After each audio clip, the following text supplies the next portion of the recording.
இப்படியான ஒரு விடயத்தை ஒழுங்கமைக்கக்கூடிய அளவுக்கு எங்களுடைய நிர்வாகத்துறையில் உள்ளவர்களுக்கோ படைத்துறையில் உள்ளவர்களுக்கோ ஆளுமை அனுபவம் இருக்கும் என்றோ அது கூட கேள்விக்குறியாகத்தான் இருக்கும். எனவே அவர்கள் இந்த இடத்தில் இப்படியான விடயங்களை கையாண்ட தேசங்களின் அனுபவங்களையும் நிபுணத்துவத்தையும் பெற்றுக்கொள்வது எப்படி என்பதை மிக ஆழத்தில் கொள்ள வேண்டும். நாங்கள் எங்களுக்கு எல்லாம் தெரியும் என்று சொல்லி இதை போட்டுடைக்க கூடாது. நாங்கள் ஆழிப்பேரலை காலமாக இருக்கலாம், போருக்கு பின்னான காலங்களில் செய்யப்பட்ட தேவைகள் மதிப்பீட்டு காலமாக இருக்கலாம், எல்லாரும் சரியாக துல்லியமாக பல விடயங்களை ஒருங்கிணைத்து செய்திருந்தோம். தமிழில் விடுதலை புலிகள் இருந்த காலத்தில் இந்த விடயங்கள் மிக துல்லியமாக ஒருங்கிணைப்பு செய்யப்பட்டிருந்தது. நாங்கள் ஏற்றுக்கொள்ள வேண்டும். அதற்காக அவர்கள் நிரம்ப புலம்பெயர் தேசத்தின் நிபுணத்துவத்தை கொண்டு வந்தார்கள். அதற்காக அவர்கள் உலக வங்கி, ஐக்கிய நாடுகள் அபிவிருத்தி நிறுவனம், ஆசிய அபிவிருத்தி வங்கி, ஜப்பானிய அபிவிருத்தி வங்கி, ஐரோப்பிய அபிவிருத்தி நிறுவனம், அமெரிக்க உதவி நிறுவனம் எல்லாவற்றோடும் ஒருங்கிணைந்து வேலை செய்கின்ற ஒரு பொறுமுறையை கொண்டு வந்திருந்தார்கள். அங்கு எல்லாமே ஒருங்கிணைக்கப்பட்டிருந்தது. எனவே இந்த முறை இந்த ஒருங்கிணைப்பு என்பது மிக மிக மிக முக்கியமானது. ஆனால் இந்த ஒருங்கிணைப்பு செய்வது என்பது வெறுமனே கண்ணாடி அறைகளுக்குள் இருந்து மட்டும் செய்ய முடியாது. சரியான வலையமைப்பை கொண்டு வர வேண்டும். ஏற்கனவே இருக்கின்ற இலங்கையினுடைய இந்த பியூரோக்ரசி என்று சொல்கின்ற பணித்துறை ஆட்சியினுடைய அந்த வேகம் இருக்குத்தானே, அது பொருத்தமற்றது. அதே போன்று இதை தனியே இராணுவத்தின் தலைமைத்துவத்தில் கொடுக்க முடியாது. இராணுவத்தின் தலைமைத்துவம் என்பது அது இன்னும் ஒரு அணுகுமுறை, அதுவும் பொருத்தமற்றது. எனவே சரியான ஹைபிரிட் என்று சொல்வார்கள். ஒரு உயர் கலவை கொண்ட ஒரு நிபுணத்துவம் கொண்ட ஒரு தனியான ஒரு அணியாக, செயல் அணியாக இது உருவாக்கப்பட வேண்டும். எவ்வாறு இருக்கின்ற மக்கள் தங்களை பாதுகாக்கப் போகின்றார்கள். அனர்த்தங்களுக்காக நாங்கள் எங்களுடைய வளங்களை அர்ப்பணிக்கிறதும் இழக்கிறதும் என்று தொடர்ந்தோம் என்று சொன்னால் வாழ்க்கை முழுக்க நாங்கள் இழந்து கொண்டே போவோம். எனவே அனர்த்தங்களால் ஏற்படுகின்ற சேதாரங்களையும் இழப்புகளையும் குறைக்கக்கூடிய முறையில் எங்களுடைய எதிர்காலத்தை திட்டமிட வேண்டும் என்பது எங்களுக்கு மிக அவசியமாக உள்ளது. ஆனால் இலங்கை தீவை பொறுத்தவரை திட்டமிடல் என்பது ஒரு ஒருங்கிணைக்கப்பட்ட திட்டம் அல்ல. இலங்கை தீவில் ஒவ்வொரு திணைக்களங்களும் தங்கள் தனித்துவமான திட்டங்களைத்தான் கையாளுகின்றன. வீதி அபிவிருத்தி திணைக்களம் தன்னுடைய திட்டத்தை வைத்துக் கொள்ளும், நீர்ப்பாசன திணைக்களம் இன்னொரு திட்டத்தை வைத்துக் கொள்ளும், வனவள திணைக்களம் வேறொரு திட்டத்தை வைத்துக் கொள்ளும், நகர அபிவிருத்தி திணைக்களம் இன்னொரு மாற்று. எல்லா திணைக்களங்களும் தங்கள் திணைக்களங்களை மையப்படுத்தியதாகத்தான் திட்டங்களை உருவாக்குகின்றன. அவர்கள் ஒருங்கிணைந்து திட்டங்களை தீட்டுவதும் இல்லை, சரியான அளவீடுகள் மதிப்பீடுகளை மேற்கொள்வதும் இல்லை.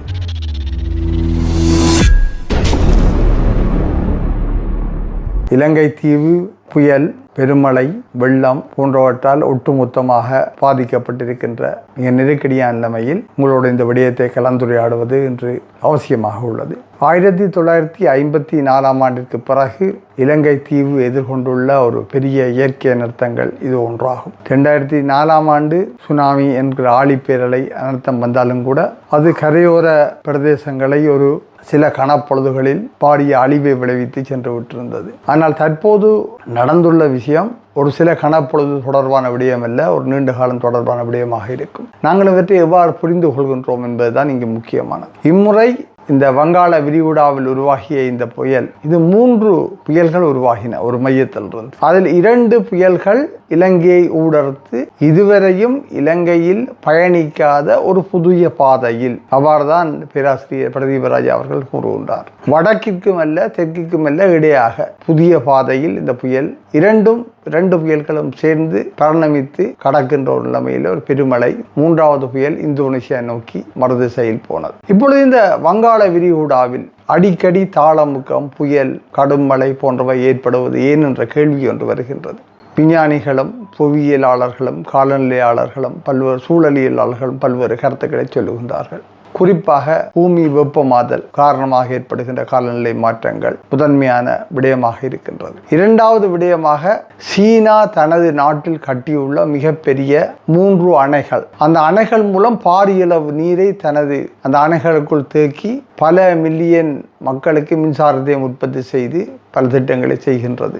ஆனால் அந்த அணைகளுக்குள் ஒரு மையத்தில் பாரியளவு நீர் தேக்கப்பட்டதனால் பூமிக்கு மேலான அழுத்தம் எங்கேயோ இடத்தில் ஒரு சமநிலையை இழந்துள்ளதாக விஞ்ஞானிகள் குறிப்பிடுகின்றார்கள். அதன் காரணமாக ஒரு மிகச்சிறிய மில்லிமீட்டர் என்று கூட சொல்ல முடியாத அளவு சிறிய அளவு ஒரு சரிவு மாற்றம் ஒன்று பூமியில் ஏற்பட்டிருக்கிறதாகவும், ஆனால் அந்த சரிவு மாற்றம் மிகச்சிறிய மில்லிமீட்டர் என்று சொன்னாலும் கூட பூமியின் சுழற்சி வேகத்தில் ஒரு தாக்கத்தை ஏற்படுத்தி இருக்கின்றது. அந்த சுழற்சி வேகம் தாக்கம் காரணமாக இந்த நிகழ்ச்சிகள் இந்த வங்காள விரிகுடாவில் தொடர்ச்சியாக நடக்கிறதுக்கான வாய்ப்புகள் அதிகரித்து செல்வதாகவும் கூறுகின்றார்கள். எனவே ஒட்டுமொத்தத்தில் எதிர்காலம் என்பது இலங்கை தீவை பொறுத்தவரை இயற்கை இடர்களை எதிர்கொண்டு வாழ வேண்டிய ஒரு நெருக்கடி ஒன்றுக்குள் இலங்கையை தள்ளியுள்ளது. எனவே இந்த இடத்தில் நாங்கள் இதனை இலகுவாக வெறும் புயல், வெறும் மழை, ஒரு தற்காலிக நிகழ்ச்சி அல்ல ஒரு பருவகால நிகழ்ச்சி என்று மட்டும் தாண்டிவிட முடியாது. கடந்த 2 வருடங்களில் பார்த்தோம் என்று சொன்னால் பருவகால அடிப்படையில் இந்த புயல்கள் வீசியதாக இல்லை, பருவகாலம் தாண்டியும் நடந்திருக்கின்றன. எனவே இந்த இடத்தில் நாங்கள் மிக நிதானமாக இந்த விடயங்களை கையாள வேண்டும். எவ்வாறு நாங்கள் எதிர்கால சந்ததிக்கு இந்த தீவை பாதுகாத்து கொடுக்க போகின்றோம், எவ்வாறு இருக்கின்ற மக்கள் தங்களை பாதுகாக்க போகின்றார்கள். அனர்த்தங்களுக்காக நாங்கள் எங்களுடைய வளங்களை அர்ப்பணிக்கிறதும் இழக்கிறதும் என்று தொடர்ந்தோம் என்று சொன்னால் வாழ்க்கை முழுக்க நாங்கள் இழந்து கொண்டே போவோம். எனவே அனர்த்தங்களால் ஏற்படுகின்ற சேதாரங்களையும் இழப்புகளையும் குறைக்கக்கூடிய முறையில் எங்களுடைய எதிர்காலத்தை திட்டமிட வேண்டும் என்பது எங்களுக்கு மிக அவசியமாக உள்ளது. ஆனால் இலங்கை தீவை பொறுத்தவரை திட்டமிடல் என்பது ஒரு ஒருங்கிணைக்கப்பட்ட திட்டம் அல்ல. இலங்கை தீவில் ஒவ்வொரு திணைக்களங்களும் தங்கள் தனித்துவமான திட்டங்களைத்தான் கையாளுகின்றன. வீதி அபிவிருத்தி திணைக்களம் தன்னுடைய திட்டத்தை வைத்துக் கொள்ளும், நீர்ப்பாசன திணைக்களம் இன்னொரு திட்டத்தை வைத்துக் கொள்ளும், வனவள திணைக்களம் வேறொரு திட்டத்தை வைத்துக் கொள்ளும், நகர அபிவிருத்தி திணைக்களம் இன்னொரு மாற்று. எல்லா திணைக்களங்களும் தங்கள் திணைக்களங்களை மையப்படுத்தியதாகத்தான் திட்டங்களை உருவாக்குகின்றன. அவர்கள் ஒருங்கிணைந்து திட்டங்களை தீட்டுவதும் இல்லை, சரியான அளவீடுகள் மதிப்பீடுகளை மேற்கொள்வதும் இல்லை. வீதிகளை புனரமைக்கும் போது வீதிகள் தொடர்ச்சியாக உயர்த்தப்படுகின்றன. வீதி அபிவிருத்தி திணைக்களத்தை பொறுத்தவரை அவர்கள் ஏற்கனவே உள்ள வீதிகளை சரியான முறையில் கிளறி செப்பனிட்டு சரியான உயரத்தில் அந்த வீதிகளை பராமரிக்காமல் அவர்கள் தங்களுடைய செலவு குறைவுக்காகவோ விருதுவைக்காக ஏற்கனவே உடைந்த வீதியை மெதுவாக கிளறி அதற்கு மேல் வீதியின் உயரத்தை கூட்டி பிரதான மார்க்கங்கள் துவக்கம் உள்ளூருக்குள்ள வீதிகள் எல்லாமே உயர்ந்து கொண்டே போகின்றன. வீதிகள் உயர்ந்து கொண்டு போகும்போது இயற்கையான நீர் வழி ஓட்டங்கள் அனைத்தும் தடைப்படுகின்றன. வீதிகள் அமைக்கும் போது கட்டாயமாக அந்தந்த பிரதேசங்கள் எங்கெங்கெல்லாம் அந்த வீதிகள் ஊடறுத்து வருகின்றனவோ அந்த பிரதேசங்களில் எல்லாம் கட்டாயமாக அந்த சம உயரக்கோட்டு மதிப்பீடுகள் சரியாக மதிப்பீடு செய்யப்பட்டு அந்த பிரதேசத்தின் நில பயன்பாட்டு அளவீடுகள் எல்லாம் கவனத்தில் கொள்ளப்பட்டு அந்த பிரதேசத்துடைய மக்கள் குடியிருப்புகள் எதிர்காலம் போன்ற பல்வேறு விடயங்கள் எல்லாமே ஒருங்கிணைந்து திட்டமிட்டு தான் செய்யப்பட வேண்டும். ஆனால் அவ்வாறு திட்டமிட்டு செய்வதாக யாருமே இல்லை. ஏனென்று சொன்னால் இலங்கை போன்ற நாடுகளில் நாங்கள் எப்பொழுதும் இந்த பற்றாக்குறை வரவு செலவு திட்டத்துக்குள்ள தான் வாழ்ந்து கொண்டிருக்கின்றோம். எனவே இந்த பற்றாக்குறை வரவு செலுத்தத்துக்குள் கட்டுமட்டான செலவுகளுக்கூடாக நாங்கள் திட்டங்களை நிறைவேற்றுவதாக நினைத்துக் கொண்டு எல்லாவற்றையும் ஒரு முழுமையற்ற திட்டங்களாக குழப்ப செய்கின்றோம். இப்படி ஒரு விடயம்தான் கடந்த 4-5 வருடங்களுக்கு முன்னுக்கு நடந்தது. முல்லைத்தீவு பரந்தன் வீதியில் விஸ்வமடுவுக்கும் தர்மபுரத்துக்கும் இடையில் உள்ள ஒரு பாலம் கட்டியது. அந்த பாலம் கட்டும் போது கூட அந்த விவசாயிகள் அந்த குடியிருப்பாளர்கள் அந்த பொறியியலாட்ட சொன்னார்கள், இந்த வெள்ளத்தின் நீரோட்டம் இந்த திசையை நோக்கி போகும், எனவே நீங்கள் பாலம் கட்டுகின்ற திசை பிழையானது என்று. ஆனால் பொறியியலாளர்கள் தங்களுடைய வித்துவத்தனம் காரணமாக அதை கேட்க மறுத்தார்கள். அது அடுத்து வந்த பருவகால பெரிய மழையின் போது அது மிகப்பெரிய வெள்ளம் வந்து இப்பொழுது அந்த பாலம் மீண்டும் உடைக்கப்பட்டு இறுதியில் அந்த பாலத்தை தொடர்ச்சியாக கட்டுவதற்கு போதிய அளவு நிதி இல்லாமல் இப்பொழுது அந்த வீதி மிகவும் சீரழிந்து போயிருக்கின்றது. என்னென்னு சொன்னால் இந்த ஒருங்கிணைந்த அணுகுமுறை என்பது இலங்கையில் மிகவும் பலவீனமானது. கடந்த காலத்தில் முன்பு இந்த ஸ்ரீலங்கா சுதந்திர கட்சியும் ஐக்கிய தேசிய கட்சியும் இருக்கும் போது இரண்டும் 2 விதமான பொருளாதார கொள்கைகளை கொண்டிருக்கும் போது ஒரு அரசாங்கம் ஒரு பொருளாதார கொள்கையை வைத்திருந்தால் அடுத்த அரசாங்கம் வந்தப்புறம் அவ்வளவையும் விட்டு போட்டு ஒன்று செய்யும். தற்போது அப்படி அல்ல. ஏன்னா இப்போ இந்த கட்சியில் ஆட்சியில் மாறி வந்தாலும் கூட அவருடைய அரசியல் பொருளாதார கொள்கையில் பாரிய மாற்றங்கள் எதுவுமே இல்லை. திறந்த சந்தை பொருளாதாரம், முதலீட்டுவ பொருளாதாரம் போன்றவற்றுக்கூடாகத்தான் நாங்கள் மேலிட வேண்டி இருக்கின்றது. அந்த நிலைமையில் தான் தற்போதுள்ள NPP அரசாங்கமும் கூட என்னதான் அவர்கள் ஆரம்பத்தில் ஒரு இடதுசாரி தத்துவம் மார்க்சிய தத்துவம் என்றெல்லாம் தங்களை உருவாக்கி கொண்டாலும் கூட இப்பொழுது அவர்கள் அந்த நிலையில் இல்லை. அவர்கள் அடிமனதில் ஒரு கனவு இருந்தாலும் கூட அந்த கனவு வரும் ஒரு மாய கனவு தான் என்று அவர்கள் இப்பொழுது சர்வதேச நாணய நிதியத்தினுடைய IMF நூலில் ஆட வேண்டியவர்களாக மாறிவிட்டார்கள். என்று இந்த உலகம் எதுவுமே தனித்துவமாக இயங்க முடியாது. அதுக்கு சீனாவும் விதிவிலக்கல்ல, ரஷ்யாவும் விதிவிலக்கல்ல, கியூபாவும் விதிவிலக்கல்ல. இந்த நிலைமையில் நாங்கள் இலங்கையினுடைய நிலைமையை வடிவாக உன்னிப்பாக கவனிக்க வேண்டும். பாரிய அளவில் யோசித்தோம் என்றால் எங்களிடம் உள்ள சிக்கல் என்னவென்று சொன்னால் இப்பொழுது நிரம்ப பல திசைகளில் இருந்து பல மூலைகளில் இருந்து இந்த மக்களுக்கு உடனடியாக நிவாரணங்கள் வழங்க வேண்டும், உதவி செய்ய வேண்டும் என்று பல தரப்பினர் பல நூற்றுக்கணக்கான தரப்பினர் வளங்களை திரட்டுகின்ற முயற்சிகளில் இறங்கியுள்ளார்கள். இந்த அனர்த்தங்களில் மக்கள் அழிந்து போவது, இழந்து போவது என்பது ஒரு பக்கம். இந்த அனர்த்தங்களில் புதிதாக நல்ல சிந்தனை உள்ளவர்கள் வந்து சமூகத்துக்காக பங்களிப்பது என்பது பக்கம். அதே வேளையில் சமூகத்தின் பேரால் நிதிகளை திரட்டி கொள்ளையடிக்கின்ற இன்னும் ஒரு கூட்டமும் இங்கு நிச்சயமாக இலங்கை போன்ற தேசங்களில் இருக்கின்றது. அது யாரும் மறப்பதற்கில்லை. கடந்த அனுபவங்கள் எல்லாம் அவ்வாறுதான் இருந்தன. அது ஆழிப்பேரலையின் காலத்திலாக இருக்கலாம் அல்லது வேறு நிலைமைகள் மனித வளங்கள் நடந்த இடங்களில் எல்லாம் கணிசமான பல உதவிகள் மக்களுக்கு என திரட்டப்பட்டு அவர் தனிப்பட்டவருடைய நலன்களுக்காக திருடப்பட்டன, கொள்ளையிடப்பட்டன. எனவே இந்த இடத்தில் ஒவ்வொருவரும் தங்களுக்கு விரும்பியது போன்று ஏதோ ஒரு மனிதாபிமான அடிப்படையில் பேரவாவின் அடிப்படையில் அவர்கள் பணியாற்றுவதாக சொன்னாலும் கூட இங்கு ஒரு ஒருங்கிணைப்பு இல்லை என்று சொன்னால் இந்த பொறுப்பு கூறல் என்ற ஒரு விடயம் இல்லாமலே போகும். ஒருவர் செய்கின்ற பணியையே வேறு 5 பேர் வெளியில காட்டி நிதியை சேகரித்துக் கொள்வார்கள். இது மிக ஆபத்தான விடயம். அடுத்த ஒருங்கிணைக்கப்பட்ட திட்டத்தை யார் செய்வது என்பது ஒரு கேள்வியும் இருக்கின்றது. உண்மையில் அரசாங்கம் தான் அந்த ஒருங்கிணைக்கப்பட்ட திட்டத்தை செய்ய வேண்டும். அரசாங்கம் இப்பொழுது அத்தியாவசிய சேவை ஆணையாளர் நாயகம் ஒருவரை நியமித்திருக்கின்றது. ஆனாலும் இவர்களுக்கு எந்த அளவுக்கு இந்த ஒருங்கிணைத்து செய்வது என்பது இலங்கைக்கு ஒரு புது அனுபவம். இது கடந்த காலத்தில் கூட இலங்கையில் இந்த அனர்த்தங்கள் அல்லது போராபாயங்கள் நடக்கும் போது இலங்கையினுடைய ஒரு பக்கத்தில் தான் நடந்தது. இப்படி ஒரு இலங்கை தழுவியதாக ஒரு பெரிய அனர்த்தம் வரவில்லை. இப்படியான ஒரு விடயத்தை ஒழுங்கமைக்கக்கூடிய அளவுக்கு எங்களுடைய நிர்வாகத்துறையில் உள்ளவர்களுக்கோ படைத்துறையில் உள்ளவர்களுக்கோ ஆளுமை அனுபவம் இருக்கும் என்றோ அது கூட கேள்விக்குறியாகத்தான் இருக்கும். எனவே அவர்கள் இந்த இடத்தில் இப்படியான விடயங்களை கையாண்ட தேசங்களின் அனுபவங்களையும் நிபுணத்துவத்தையும் பெற்றுக்கொள்வது எப்படி என்பதை ஆழத்தில் கொள்ள வேண்டும். நாங்கள் எங்களுக்கு எல்லாம் தெரியும் என்று சொல்லி இதை போட்டுடைக்க கூடாது. இங்கே உடனடியாக பாதிக்கப்பட்ட மக்களை மீட்பு பணி செய்து அவர்களை மீட்டெடுத்து பாதுகாப்பான இடங்களில் தங்க வைப்பது என்பது உடனடியான தேவை. அது இந்த புயலோடும் இந்த மழையோடும் அதோடு சேர்ந்து வருகின்ற அடுத்த 10 நாட்களோ 2 வாரங்களுக்கு மிக முன்னுரிமையாக இருக்கும். அதற்கு அடுத்த கேள்வி அவர்களை எவ்வாறு நாங்கள் மீளவும் குடியமர்வது. இங்கு மீளவும் குடியமர்வு என்ற விடயத்தில் நாங்கள் மிக கவனமாக இருக்க வேண்டும். ஒவ்வொரு முறையும் வெள்ளத்தாலும் மழையினாலும் தொடர்ச்சியாக இயற்கை பேரிடரினாலும் மண் சரிவினாலும் பாதிக்கப்படுகின்ற அதே இடங்களில் மீளவும் குடியிருப்பு மீளவும் குடியமர்வு என்று சொல்லி மக்களை மீள கொண்டு போய் குடியமர்த்துவது என்பது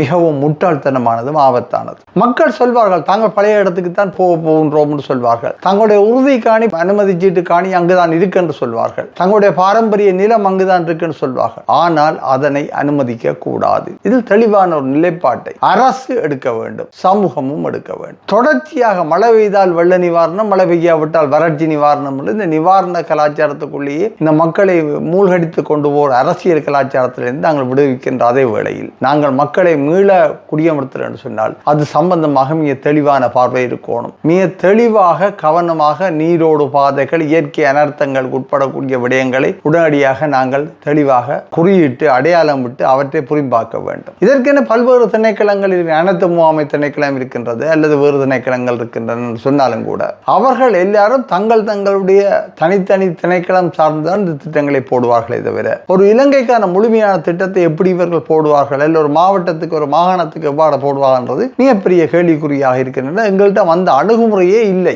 நாங்கள் அவ்வாறு தான் இந்த இலங்கையினுடைய அரச பணித்துறை பியூரோக்ரசி என்று சொல்லப்படுகின்ற இந்த பணித்துறை வளர்க்கப்படுகின்ற தான் தனது திணைக்களம் தனது அமைச்சு தனது அதிகாரம் தனது பிரதேச இல்லை என்று சொல்லி தான் வளர்க்கப்பட்டிருக்கின்றது.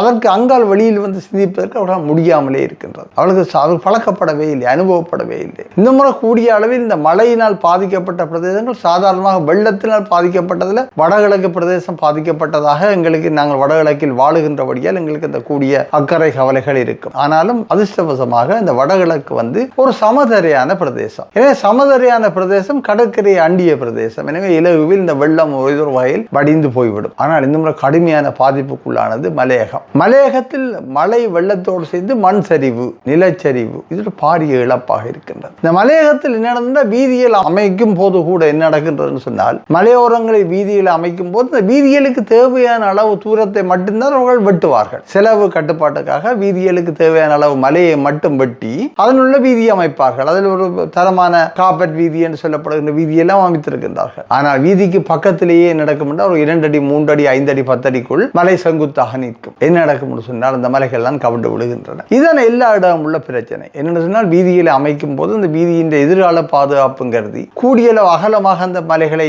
சீர் செய்து கட்டுப்படுத்தி பாதுகாப்பு அரண்களை அமைத்து கட்டுவது என்பது ஒரு பாரிய செலவானதுதான். ஆனால் ஒரு முறை அந்த செலவை செய்தால் அது ஒரு நூற்றாண்டுக்காவது நின்று பிடிக்கக்கூடியதாக இருக்கும். நாங்கள் அப்படியெல்லாம் பார்ப்பதில்லை. எங்களுடைய திணைக்களத்துடைய அந்த கட்டுமட்டான வளத்துக்கும் அதே வேளையில் எங்களுடைய நிபுணத்துவம் எங்களுக்கு உள்ள நிபுணத்துவத்துக்குள்ள மட்டும்தான் நாங்கள் யோசிக்கின்றோம். இப்பொழுது மலையகத்தில் மழை விட்டாலும் கூட புயல் காற்று போனாலும் கூட மிகப்பெரிய ஆபத்து அடுத்த 3-6 மாதத்துக்குள்ளே இருக்க போகின்றது. ஏனென்றால் இவ்வளவு மழை நீரும் நிலத்தில் ஊறி அந்த எல்லாவற்றையும் அந்த மண் சரிவுக்குரிய ஆபத்துக்களை உருவாக்கி வைத்திருக்கின்றது. இந்த மண் சரிவு தொடர்ச்சியாக நடக்க போகிறது.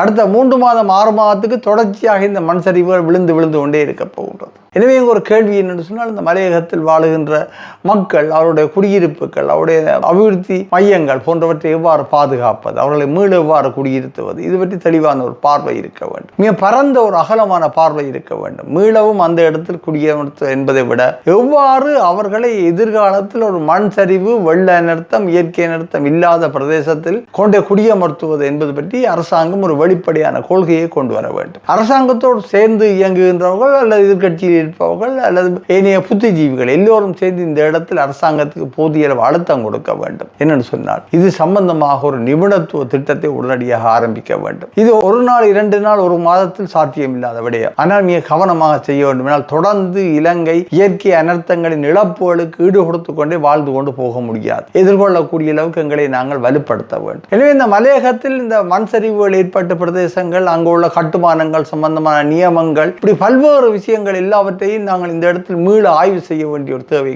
மீள மதிப்பீடு செய்ய வேண்டிய எல்லா தேவையும் இருக்கின்றன. இது மலையகத்துக்கு மட்டுமல்ல, வடகிழக்குக்கும் பொருந்தும். குறிப்பாக வடகிழக்கை பார்த்தோம்னா, குறிப்பாக வடக்கில் இந்த நகரமயமாக்கம் விஸ்தரிக்கப்பட்டு கொண்டு போகும்போது, அல்லது இந்த நவீன நகரங்களாக இந்த சீமெந்து காடுகள், கான்கிரீட் ஜங்கிள் என்று சொல்வார்கள், எல்லாரும் வீடுகளும் வீட்டுக்குள் முழுவதாக நிலத்தளங்களையும் சீமெந்துகளை போட்டு நிலத்துக்கு தண்ணீரை ஊற விடாமலும், குளங்களை மூடி, வாய்க்கால்களை மூடி, அத்துமீறியும் நியாயம் சொல்லியும் குறுக்கு வழியிலும் மூடியும் என்ன செய்கின்றான் சொன்னால், நிலத்துக்குள் தண்ணி போகின்ற அல்ல நீரோடுகின்ற இயற்கையான பாதைகள் அனைத்தையும் சிதைத்து விட்டோம், அல்ல சீரழித்து விட்டோம், அல்லது மூடிவிட்டோம்.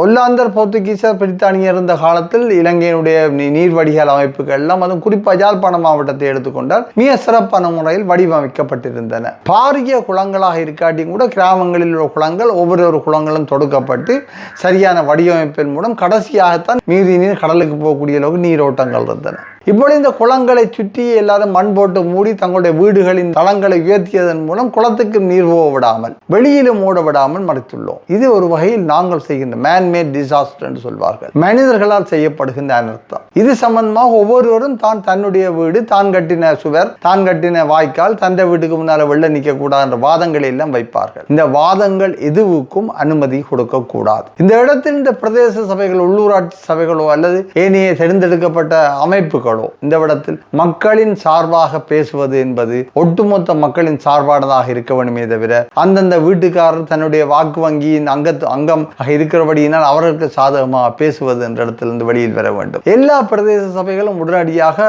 தீர்மானங்கள் நிறைவேற்ற வேண்டும்.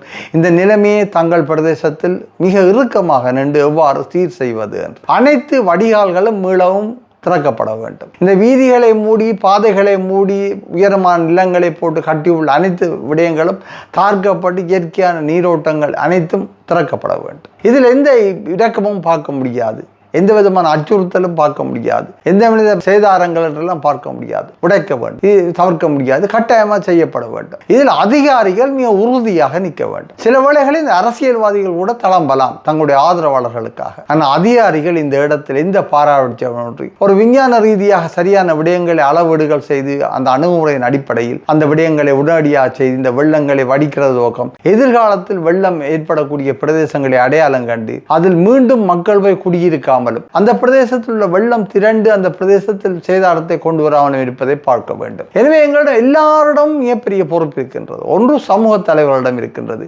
தங்கள் வாழுகின்ற சமூகத்துக்குள் இருக்கக்கூடிய மக்களை இந்த விடயத்தில் அரசாங்கத்தோடும் அதிகாரிகளோடும் உள்ளூராட்சியோடும் ஒத்துழைப்பதற்காக அவர்கள் அழுத்தம் கொடுக்க வேண்டும். அந்த அழுத்தம் கொடுத்து அந்த இந்த நிலைமையை முழுமையாக சீர் செய்ய வேண்டும். அடுத்தது என்ன செய்ய என்றால், தொடர்ந்து வெள்ளத்தில் பாதிக்கப்படுகின்ற பிரதேசங்களில் மீளவும் மக்களை குடியமர்த்துவது என்பது இந்த முறையோடாவது நிறுத்தப்பட வேண்டும். அவர்களுக்கு மாற்று தெரிவு என்னென்ற விடயம் தெளிவாக பேசப்பட வேண்டும். சாதாரணமாக சொல்லாம, நான் வாழுகின்ற இந்த பிரதேசத்தில் தெல்லிப்பளை வலிவடக்கு பிரதேசத்தை பொறுத்தவரை இப்பொழுது என்ன நடக்கின்ற தெல்லிப்பளை சந்தியில, தெல்லிப்பளை வைத்தியசாலையில் இருந்து தெல்லிப்பளை சந்திக்கு வருகின்ற ஒரு மிகப்பெரிய அகன்ற வாய்க்கால், நீரோடுகின்ற வாய்க்கால், அந்த வாய்க்காலை மூடி இப்பொழுது தளம் கட்டி அதற்கு பின் 3 சக்கர வாகனங்கள் ஏனைய விடயங்களை நிறுத்துவதற்கான போடுகின்றார்கள். இதை செய்வது பிரதேச சபை. ஒரு வாய்க்காலை மூடி வாய்க்காலுக்கு மேல் தளங்கள் போட்டு மூடும்போது இந்த வாய்க்கால் எவ்வாறு பராமரிக்கப்படும்? அந்த காலத்தில் இந்த வாய்க்கால்களை போடும்போது மிக தெளிவாகத்தானே போட்டார்கள். இப்பொழுது எவ்வாறு நாங்கள் எங்களுக்கு இடப்பிரச்சனை இருப்பதாக யோசிச்சு கொண்டு வாய்க்கால்களை மூடுகின்றோம், பராமரிக்க முடியாமல் மூடுகின்றோம், ஒரு தொடர்ச்சியாக கட்டியிருக்கின்றோம். தெளிப்பட சந்தையில் பார்க்கலாம், அல்ல தெளிப்பட வைத்தியசாலைக்கு முன்னால் பார்க்கலாம். இதே அவர்கள் இந்த நியாயமும் சொல்லி தங்களை நியாயப்படுத்த முடியாது. ஏனென்றால் எங்களுடைய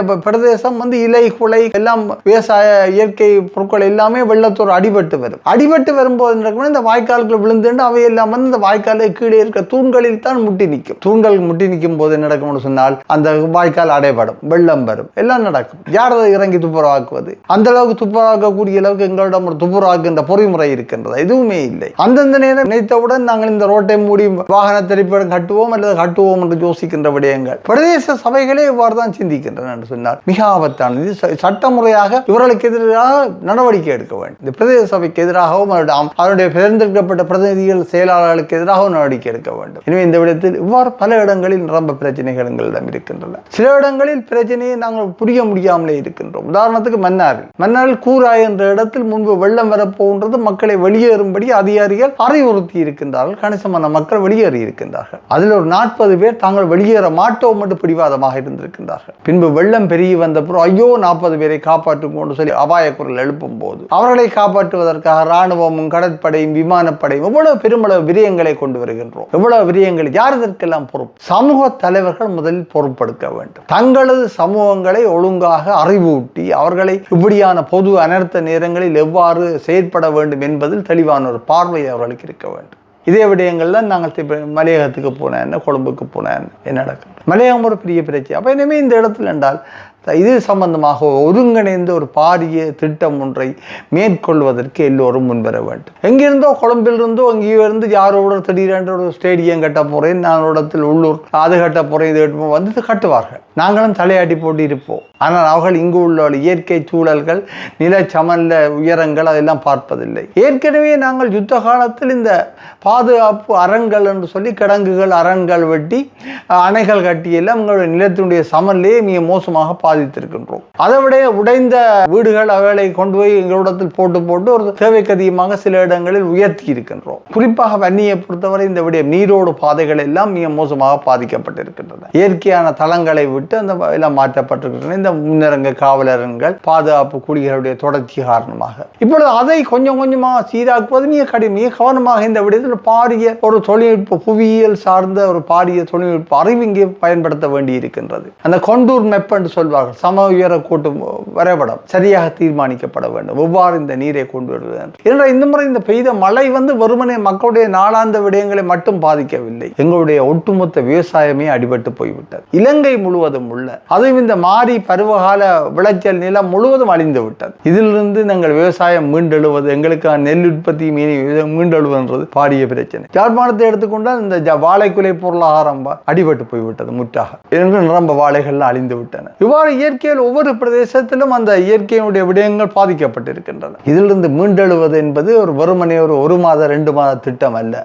நீண்ட வார வருஷம் 2026ஆம் ஆண்டு எங்களுக்கு அரசு ஒரு பெரிய பிரச்சனையாக இருக்கும். அதை கொண்டு வியாபாரம் செய்து வளர்கின்ற மாவியாக்களும் வளருவார்கள். இதே போன்ற ஏனைய பொருட்கள் இந்த இடங்கள்லாம் மிக துல்லியமான திட்டம், ஒருங்கிணைந்த திட்டமிடல் வேண்டும். அது வெறுமனே அரசாங்க அதிகாரிகளால் மட்டும் முடியாது. சமூகமும் ஒருங்கிணைந்து திட்டமிட வேண்டும். அரசாங்க அதிகாரிகள் தங்களுக்கு தெரியும் இல்லாமல் நினைத்துக் கொண்டு அல்ல கொழும்பிலிருந்து உத்தரவு வருகின்றால் அதன்படி மட்டும் செய்கின்றோம் என்று யோசிக்க கூடாது. ஏனென்றால் இயற்கை வாழ்வாதாரம், வாழுகின்ற பிரதேசம், அந்த பிரதேசத்து மக்களுடைய வாழ்நிலை எல்லாவற்றையும் கருத்தில் கொண்டு அந்த பிரதேசங்களுக்கு ஏற்ற மாதிரி தான் பல தீர்மானங்களை நாங்கள் எடுக்க வேண்டி இருக்கும். சொல்வார்கள் அந்த ரெடிமேட் என்ற, அதாவது ஏற்கனவே தயாரிக்கப்பட்ட திட்டங்களை கொண்டு வந்து ஏற்கனவே உருவாக்கப்பட்ட செருப்பை கொண்டு வந்து என் காலில் போடு, செருப்பு அளவில் என்றால் காலை வெட்டு என்று கேட்பது போன்ற எங்கள் திட்டங்கள் இருக்கும். அவ்வாறு இருக்க முடியாது. ஒவ்வொரு பிராந்தியத்துக்கு ஏற்ற முறையில் சரியான திட்டங்களை நாங்கள் வகுக்க வேண்டும். 2 மட குளம் தண்ணீர் நம்பி இருக்கின்றது. இப்பொழுது அதனுடைய வால்கட்டு பக்கம் என்கிற பக்கத்தை உடைக்க வேண்டி உடைத்துள்ளார்கள். உடைத்தால் அது வட்டக்கச்சி, ராமநாதபுரம், அந்த பிரதேசம், மாயவனூர் அப்படியான பிரதேசங்கள் எல்லாம் வெள்ளத்தில் மூழ்கி இருக்கு. திருப்பி மீள கட்ட வேண்டும். இதே போல் மாவிலாறு, இப்படி பல அணைக்கட்டுகள் உடைகின்றன, கரைந்து போகின்றன, பலவீனம் அடைகின்றன. இவற்றுக்கெல்லாம் பாரிய மூலதனம் தேவை, பாரிய முதலீடு தேவையாக இருக்கின்றது. ஏற்கனவே இருந்த முதலீட்டின் அளவோடு மட்டும் செய்ய முடியாது. எனவே ரொம்ப விடயங்கள் நாங்கள் சிந்திக்க வேண்டியிருக்கும். இந்த அனர்த்தம் தனியே வெறுமனே இந்த வெள்ளத்தால் உடனடியாக ஏற்பட்ட மனிதமான நெருக்கடியை மட்டும் தரவில்லை. இலங்கை முழுவதும் தழுவியதாக மிகப்பெரிய ஒரு பொருளாதார நெருக்கடியை, மிகப்பெரிய அபிவிருத்தி பின்னடைவு ஒன்றை எங்களுக்கு தந்திருக்கின்றது. ஆனால் ஒரு வாய்ப்பு தந்திருக்கிறது. அதாவது ஜனாதிபதி அனுரகுமார திசாநாயக்கா சொன்னது போன்று மீளவும் நாங்கள் இவற்றை எதிர்காலத்துக்கு ஏற்ற முறையில் சீர் செய்து கட்டுவோம் என்கின்ற அந்த விடயத்தில் இந்த பார்வை தெளிவாக இருக்கின்றது. எனவே நாங்கள் என்ன சொன்னால் எல்லாவற்றையும் மிக தெளிவாக பார்க்க வேண்டி இருக்கின்றது. எவ்வாறு நாங்கள் என்ற இயற்கை அனர்த்தம் இனிமேல் எதிர்காலத்தில் இலங்கைக்கு தொடர்ச்சியாக வரும் என்றுதான் பலர் எதிர்கூறுகின்றார்கள். எனவே அதை எதிர்கொள்ளக்கூடிய அளவுக்கு இலங்கை தயாராக வேண்டும், இலங்கை மக்கள் தயாராக வேண்டும். அதனை வெறுமனே அரசாங்கத்தின் பொறுப்பாக சொல்ல முடியாது. இது ஒரு புறம் இருக்க, இந்த மக்களுக்கு உதவி செய்கின்றோம் என்ற பெயரில் பல தனிநபர்களும் பல குழுக்களும் பல அமைப்புகளும் நிதிகள் சேகரிக்கின்றன, உள்நாட்டிலும் சேகரிக்கின்றன, வளங்களை திரட்டுகின்றன, வெளிநாடுகளிலும் சேகரிக்கின்றன. இது சம்பந்தமாக ஏதோ ஒரு வகையில் ஒரு ஒருங்கிணைந்த அணுகுமுறை ஒன்று உடனடியாக தேவையாக இருக்கின்றது. அரச சார்பற்ற நிறுவனங்கள் அனைத்தும் அந்தந்த மாவட்டங்களுக்குரிய அரச சார்பற்ற இணையத்தினூடாக ஒருங்கிணைந்து அங்கு ஒரு ஒருங்கிணைந்த திட்டத்தின் மூலம் தங்களது முன்மொழிவுகளையும் வளங்களையும் சரியாக பயன்படுத்த வேண்டும். மிக தெளிவாக தாங்கள் எந்தெந்த பிரதேசங்களில் என்னென்ன விடயங்கள் செய்கின்றோம் என்பது 100% பகிரங்கப்படுத்தப்பட வேண்டும். பயனாளிகள் பட்டியல் கூட எங்கோ ஒரு இடத்தில் மையப்படுத்தப்பட வேண்டும். அதுக்கு ஒரு சாத்தியமான இடம் அரசு நிர்வாகம் தான். அரசு நிர்வாகம் மாவட்ட பிரதேச நிர்வாகத்தை மையமாக கொண்டு எந்தெந்த பயனாளிகளுக்கெல்லாம் தேவையான முன்னுரிமைகளை உதவி செய்யப்படுகின்றதோ அந்த விடயங்கள் எல்லாம் சரியான முறையில் கோவைப்படுத்தப்பட வேண்டும். அதற்கான அதிகாரபூர்வமான மையம் பிரதேச நிர்வாகமும் மாவட்ட நிர்வாகமும் மட்டும்தான். எனவே அவர்கள் இந்த இடத்தில் முழுமையான பொறுப்பு எடுக்க வேண்டும். அதே வேளையில் எல்லா உதவிகளும் எல்லா பயனாளிகளும் எல்லா அடிப்படை முன்னுரிமைகளும் எல்லாமே ஒரு இடத்தில் கோவைப்படுத்தப்பட்டு சரியான முறையில் முன்மொழிவுகள் கொண்டு வரப்பட வேண்டும். அரசாங்கத்துக்கு புரிம்பாக நாங்கள் செய்கின்றோம் என்பது வேறு விடயம். ஆனால் அதற்காக நாங்கள் எந்தவித பொறுப்பு கூறலும் என்று செய்வது என்பதை அனுமதிக்க முடியாது. அடுத்தது, புலம்பெயர் தேசங்களில் பல்வேறு அமைப்புகள் என்று பாரிய அளவில் நிதிகளை சேகரிப்பதாக அறிகின்றோம். அவர்கள் இந்த விடயத்தில் அரசாங்கத்தோடும் அந்த மாவட்ட நிர்வாகத்தோடும் உள்ளூரில் உள்ள மாவட்ட ரீதியான அரசு சார்பற்ற இணையங்களின் ஒன்றியத்தோடும் இணைந்து செயற்பட வேண்டும். இல்லாவிட்டால் அவருடைய வளங்கள் யாருக்கு எங்கே போகின்றது என்று தெரியாது. இரண்டாவது விடயம், எங்கள் மக்கள் ஒரு விடயத்தில் மிகவும் அனுபவசாலிகள். எப்படி கூடிய அளவு உதவிகளை 2 முறை 3 முறை பெறலாம் என்பதில் பல பேருக்கு ஒரு நிமிடத்துவம் இருக்கின்றது. அவர்கள் தொடர்ச்சியாக அந்த உதவிகளை கொள்ளையடித்துக் கொண்டே இருப்பார்கள். உண்மையாக தேவையானவர்கள் வாய் பேச முடியாமல் அந்த உதவிகளுக்காக அணுக முடியாமல் காத்து கொண்டே இருந்து அழிந்து போவார்கள். இந்த முறை இது தவிர்க்கப்பட வேண்டும். ஒருங்கிணைக்கப்பட்ட ஒரு திட்டம் உடனடியாக வர வேண்டும்.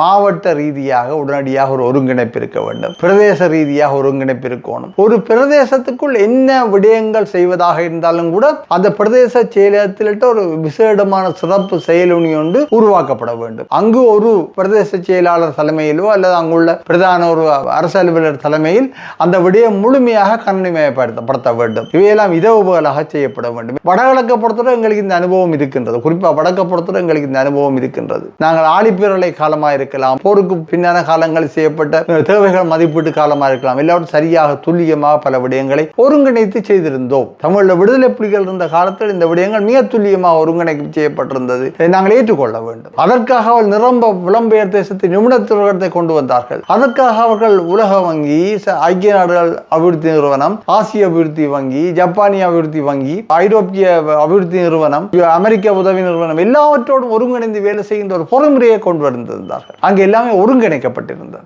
எனவே இந்த முறை இந்த ஒருங்கிணைப்பு என்பது மிக மிக மிக முக்கியமானது. ஆனால் இந்த ஒருங்கிணைப்பு செய்வது என்பது வெறுமனே கண்ணாடி அறைகளுக்குள் இருந்து மட்டும் செய்ய முடியாது. சரியான வலையமைப்பை கொண்டு வர வேண்டும். ஏற்கனவே இருக்கின்ற இலங்கையினுடைய இந்த பியூரோக்ரசி என்று சொல்கின்ற பணித்துறை ஆட்சியினுடைய அந்த வேகம் இருக்குத்தானே, அது பொருத்தமற்றது. அதே போன்று இதனை தனியே இராணுவத்தின் தலைமைத்துவத்தில் கொடுக்க முடியாது. இராணுவத்தின் தலைமைத்துவம் என்பது அது இன்னும் ஒரு அணுகுமுறை, அதுவும் பொருத்தமற்றது. எனவே சரியான ஹைபிரிட் என்று சொல்வார்கள். ஒரு உயர் கலவை கொண்ட ஒரு நிபுணத்துவம் கொண்ட ஒரு தனியான ஒரு அணியாக, செயல் அணியாக இது உருவாக்கப்பட வேண்டும். இந்த அரசாங்க பணித்துறை ஆட்சியாளர்களுக்கு இராணுவத்துக்குள் இருந்தும் புரிம்பாக வெளியிலே புலமை சார்ந்த நிபுணத்துவம் கொண்டவர்கள் நிரம்ப பேர் இந்த இடத்தில் இருக்கின்றார்கள். இப்படியான இயற்கை அனர்த்தங்களை கையாண்ட தேசங்களுடைய அனுபவங்கள் இருக்கின்றது. குஜராத்தில் நடந்த மிகப்பெரிய பூமி அதிர்ச்சிக்கு பிறகு இந்தியா எவ்வாறு அந்த குஜராத் பிரதேசத்தை கட்டியெழுப்பினது என்றது ஒரு மிகப்பெரிய வெற்றி கதை. அந்த இந்தியாவுடைய அனுபவம் மிக துல்லியமானது. அந்த அனுபவத்தை நாங்கள் பெற்றுக்கொள்வது எப்படி என்று பார்க்க வேண்டும். இப்படி பல தேசங்களில் இருக்கின்றன. எனவே நாங்கள் ஒரு நீண்ட தூரம் பயணிக்க வேண்டும். இதை வெறுமனே ஒரு உடனடி மனிதாபிமான பிரச்சனையாக சாப்பாடு கொடுத்தால் சரி கொடுத்தால் என்ற விஷயம் இருக்கின்றது. அடுத்தது, இன்று பல்கலைக்கழக மாணவர்கள் நிரம்ப வளங்களை திரட்ட முயற்சிக்கின்றார்கள். அவர்கள் எதில் கவனம் செலுத்த வேண்டும் என்பது முதன்மையானது. தற்பொழுது கபோத உயர்தர பரீட்சை நடந்து கொண்டிருக்கின்றது. குறிப்பாக வெள்ள அனர்த்தங்களில் பாதிக்கப்பட்ட பிரதேசங்களில் உள்ள மாணவர்கள் தங்களுடைய படிப்பு சாதனங்கள் அத்தனையும் இழந்து போயிருப்பார்கள். தயவு செய்து இந்த பல்கலைக்கழக மாணவர்கள் அல்லது ஏனையவர்கள் உங்களுடைய அணுகுமுறையை இந்த மாணவர்களுக்காக நீங்கள் தயவு செய்து உடனடியாக செய்யுங்கள். மீண்டும் இந்த இடைநிறுத்தப்பட்ட கபோத பரீட்சையை துவங்கும் போது அந்த மாணவர்களுக்கு நம்பிக்கை ஊட்டக்கூடிய முறையில் எவ்வாறு நீங்கள் அவர்களுக்கு உடுப்பு கொடுக்க வேண்டாம், நீங்கள் அவர்களுக்கு சாப்பாடு கொடுக்க வேண்டாம், இல்லிடம் தேடவும் வேண்டாம். ஆனால் அவர்களை எங்கெங்கெல்லாம் கூடியவர்கள் பாதிக்கப்பட்டார்களோ அவர்களை அந்தந்த பிரதேசங்களை ஒருங்கிணைத்து உடனடியாக மீளவும் அவர்களை அந்த பரீட்சைக்கு தயார்படுத்துங்கள். அதுக்கு தேவையான வளங்களை கொடுங்கள். உடனடியாக கல்வி சாதனங்கள், புத்தகம், கோப்பி போன்ற எல்லாவற்றையும் கொடுங்கள். எனவே ஒவ்வொருவரும் துறை சார்ந்தது. புலம்பெயர் தேசம் கூட புலம்பெயர் தேசத்தில் உள்ளவர்களும் தேவை செய்து இந்த பிரதேசங்கள் மாவட்டங்களோடு தொடர்பு கொண்டு ஒவ்வொரு பிரதேசத்தை பொறுப்படுங்கள். அந்த பிரதேசத்தில் உள்ள ஒரு துறையை பொறுப்படுங்கள். வாழ்வாதாரத்துறையாக இருக்கட்டும், குடியிருப்பாக இருக்கட்டும், மீள விவசாயத்தை கட்டியெழுப்புவதாக இருக்கட்டும், கல்வியை மேம்படுத்துவதாக இருக்கலாம். இதெல்லாம் மிக முக்கியமான விடயங்கள். நாங்கள் அடுத்து எதிர்கொள்ளக்கூடிய மிகப்பெரிய பிரச்சனை உடனடியானது குடிநீர், ஆரோக்கியமான குடிநீர். இந்த மழை தண்ணி வெள்ளம் எல்லா நீர்நிலைகளையும் பாதித்துள்ளது. எனவே ஒரு நீர்நிலைகளும் சுத்தமான குடிநீரை வழங்காது. எனவே இந்த இடத்தில் சுத்தமான குடிநீர் என்பது முதன்மையானது. இந்த நேரத்தில் நீர் சார்ந்து நோய்கள் பரவ துவங்கிவிட்டதுன்னு சொன்னால் எங்களால் நிறுத்தவே முடியாது. எனவே உடனடியாக சுத்தமான குடிநீரை கொண்டு வர வேண்டும். சுத்தமான குடிநீரை கொண்டு வரணும்னு சொன்னால் இந்த நேரத்தில் இந்த தண்ணீரை காசாக்கின்ற வியாபாரிகள் தங்களுடைய வியாபாரத்தை முழுமையாக நிப்பாட்ட வேண்டும். உடனடியாக எல்லா பொது மையங்களிலும் சுத்தமான நீரை இலவசமாக மக்களுக்கு வழங்குகின்ற திட்டத்தை முன்னெடுக்க வேண்டும். அதற்கு இந்த எல்லோரும் இந்த ஆர்ஓ பிளான்ட் சொல்லுகின்ற அந்த தண்ணீரை சுத்திகரிக்கிற பொறிக்காக தேட வேண்டாம். சர்வதேச ரீதியாக சர்வதேச உலக சுகாதார ஸ்தாபனத்தால் அனுமதிக்கப்பட்ட முறைகள் இருக்கின்ற பாரிய அனர்த்தங்கள் நடந்து முடிந்த பின்பு உடனடியாக நீர்நிலைகளை சுத்திகரிப்பதற்கும் தண்ணீரை என்பதற்கும் என்ன பொறிமுறை இருக்கின்றது? அங்கே பொறிமுறை இருக்கின்றது. அதற்கென சில மாத்திரைகள், குளிசைகள் போன்றவை இருக்கின்றன. அவர்களை போட்டால் அந்த அந்த தண்ணீர் சுத்தமாகும் ஓரளவுக்கு.